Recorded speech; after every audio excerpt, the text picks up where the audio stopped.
are taking fourth part of our fourth lesson, Environmental Management of Science Second. Environmental conservation and biodiversity. The variety that we see in living organisms like plants and animals is called biodiversity. Our living world had been richly diverse. It consisted of variety of plants and animals. However, we are not able to see some specific animals and plants about which we had listened from our earlier generations. Who is responsible for this? We, the human beings, and our greed. Some natural reasons are also responsible for the extinction of some plants and animals. Biodiversity occurs at three different levels. Number one, genetic diversity. Second, specific diversity. And third, ecosystem diversity. Let's start with genetic diversity. Genetic material controls the appearance of an organisms.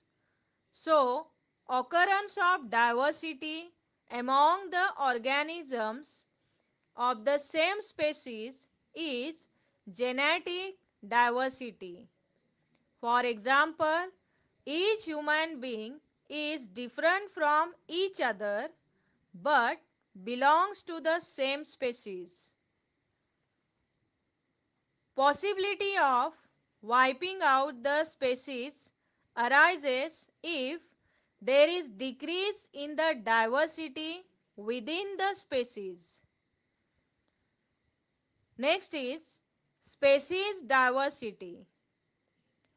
Innumerable species of an organisms occur in the nature. This is called as species diversity. Species diversity include various types of plants, animals and microbes. And the last is ecosystem diversity. Many ecosystems are present in each region. Ecosystem is formed through the interaction between plants, animals and their habitat and the changes in the environment. Each ecosystem has its own characteristic animals, plants, microbes and abiotic factors. Ecosystems are of two types, natural and artificial. Let's see sacred groves. The meaning of sacred means holy, related to God or religion. And the groves means a group of trees. The forest that is conserved in the name of God and considered to be sacred is called as sacred groves.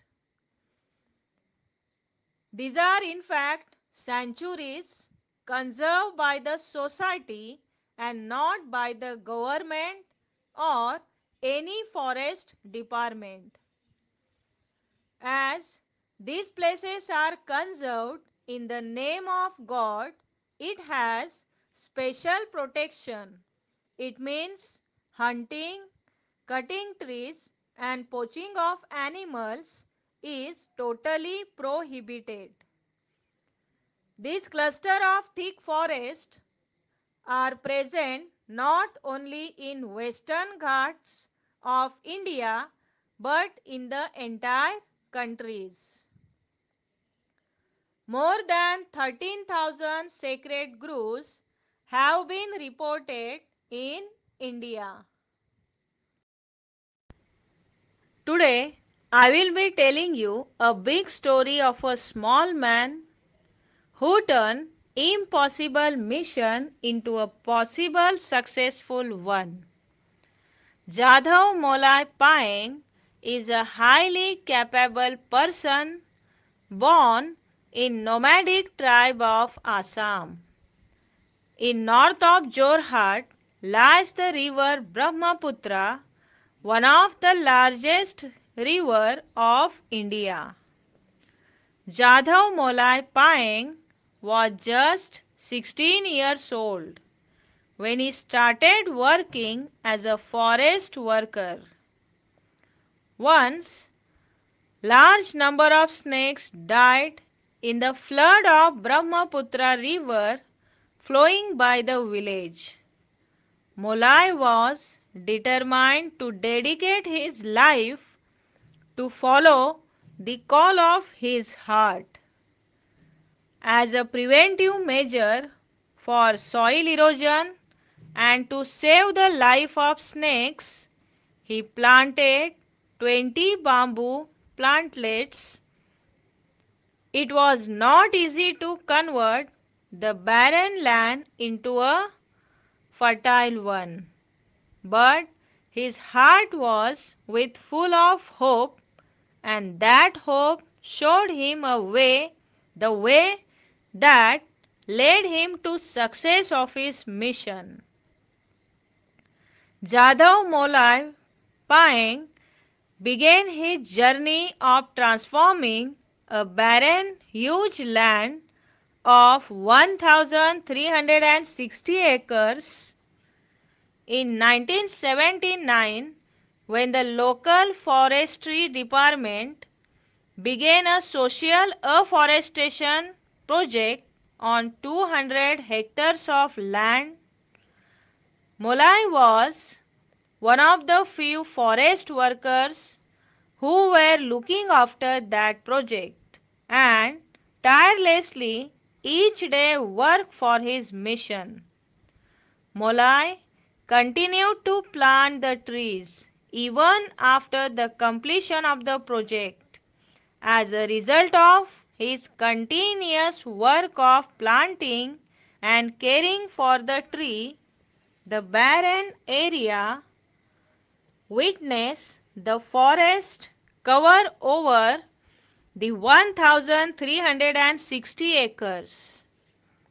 Today, this jungle in Kokilamukh of Jorhat district of Assam is the result of the hard work for 30 years. The forest has been named Molai Jungle after his name due to his selfless service.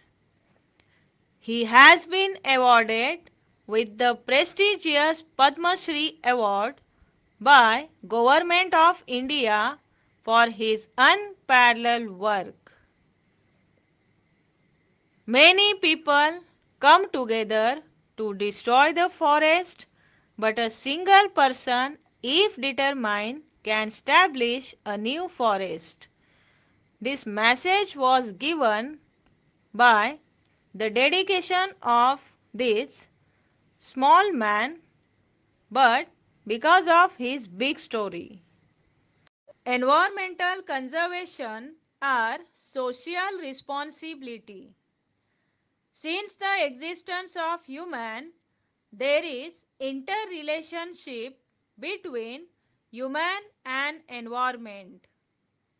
The formation of earth was began 4.6 billion years ago.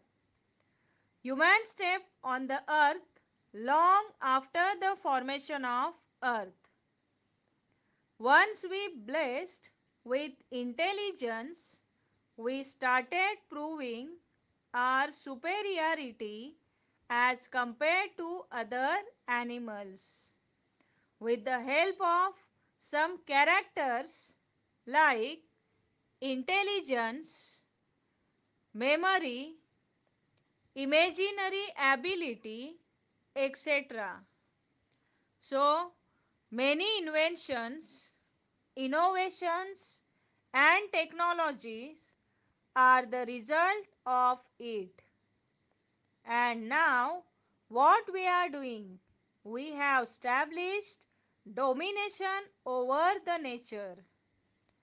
Human utilize all the natural resources as much as possible. In an attempt to live a satisfactory life, we kept on snatching from the nature as much as possible, and this led to increase in the problems in the environment. Thus, we can understand that the human has very crucial role in maintaining the environmental balance. If humans have disturbed the environmental balance, then only humans can only conserve and improve the quality of nature. Let's start with need of environmental conservation. Today we are facing many environmental problems like acid rain, global warming, pollution, climate change, extinction of animals, etc. Why we are facing these problems? Because of various natural and artificial factors on the earth. We have already studied all those factors which affect the environment in the last lecture. Most of the time, general public is not aware of the rules of environmental conservation. They are unaware about the environmental problems. For example, people hunt endangered animals only to satisfy their hobby. People don't know how to protect or conserve the environment. So, what should be done? There should be large scale participation of the people in the environmental conservation. It will be possible to answer the environmental problems only if environmental protection conservation becomes an effective public movement. Then only we can save the world and conserve the environment. For this purpose, we should have some values or some characteristics like positive attitude by which we can withstand against the negative people and can overcome the trouble in conserving the environment. Second is affection towards the environment by which we can take care of the nature, and the third is knowledge about it, like which are endangered species, what is the solution for deforestation and global warming, etc. So, all these values should be inculcated among the children since their childhood. This will help to make the future generation more aware about the environmental conservation and protection.